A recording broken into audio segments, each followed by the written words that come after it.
अच्छा, एक नेहा तिवारी जी हैं, वो बार बार ये सवाल पूछ रहे हैं कि डीएलएफ में उनको राय चाहिए। 170 शेयर लिए 421 पे। डीएलएफ दिखाइए। डीएलएफ 421 पे लिया है, तो इस समय क्या भाव चल रहा है? डीएलएफ दिखाइए। 416 चल रहा है, क्या करना सर? देखिए, इनको मैं डेटा पॉइंट दे सकता हूं कि डीएलएफ 450 के ऊपर 2009 के बाद से कभी भी 450 के ऊपर गया। स्टॉक अच्छा है, थोड़ा अगर नीचे लिया होता तो मैं बोलता होल्ड रखिए। अब इनके पास मार्जिन ऑफ एरर बिल्कुल नहीं है। अगर यहां से पलटा तो इनको निकलने का मौका नहीं मिलेगा, और ब्रेकआउट हो गया तो डेफिनेटली बहुत पैसा कमा लेंगी इसमें। तो 440 450 के एरियाज के आसपास जब आता है तो बहुत अलर्ट रहें। अगर ब्रेकआउट्स वहां हो गए तो अच्छी बात, अगर फेल हो गए तो फिर आई थिंक वापस ये अपनी रेंज में नीचे की तरफ फिसल जाएगा, और फिर वो रेंज मोटा मोटी आपको दिखेगी कि भाई तकरीबन 280 के आसपास है। तो 280 से 440 की मुझे यहाँ रेंज लग रही है, उस रेंज के ऑलमोस्ट अपर एंड पे है। तो बाकी खुद समझदार है। सरवेन जी, इनको सेफ रहने के लिए 421 जो इनकी बाइंग प्राइस है उसी को अपना स्टॉप लॉस मान लेना चाहिए।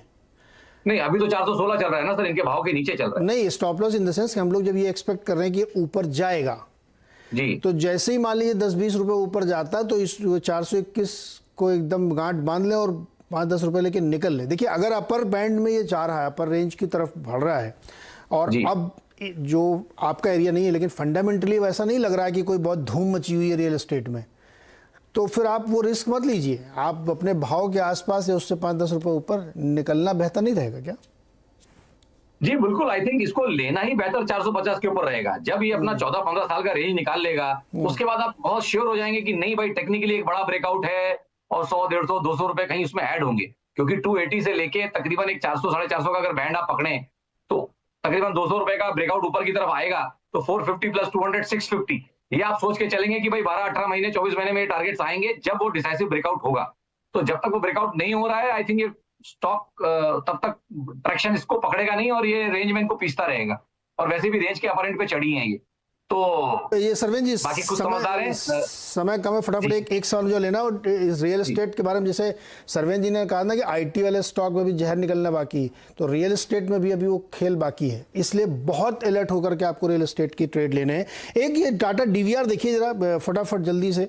257 रुपए पे किसी ने मुझसे पूछा, रंजीता सामल ने, कि 200 अभी है क्या भाव? हाँ, ये जानना चाहते हैं 257 कितने दिन में जाएगा, ऐसा कुछ पता चलता है क्या चार्ट में? नहीं, टाइम होराइजन इनको डेफिनेटली ब्रॉड हम जज करके बताने की बिल्कुल कोशिश करते हैं। टाइम का एक ब्रॉड अंदाजा लगाते हैं। Price is the better, price हमेशा बेटर रहता है। प्राइस स्टडीज और टारगेट ज्यादा बेटर आते हैं। टाइम हमेशा एक गेस्टिमेट रहता है। तो फिलहाल तो मुझे लगता है कि जब तक 250 255 के ऊपर टिक नहीं रहा है, ये करंट अपमूव, इसका मेरे हिसाब से करंट अपमूव जो है वो अब कहीं अटक जाएगा। 250 255 के आसपास ये अटकेगा। उसके ऊपर निकल गया तो फिर मैं बोलूंगा हाँ, फिर इनके टारगेट्स, इनके भाव फिर डेफिनेटली आ सकते हैं। बट जब तक 255 के नीचे है, मुझे नहीं लगता ये चल पाएगा, इनके भाव तक आ पाएगा।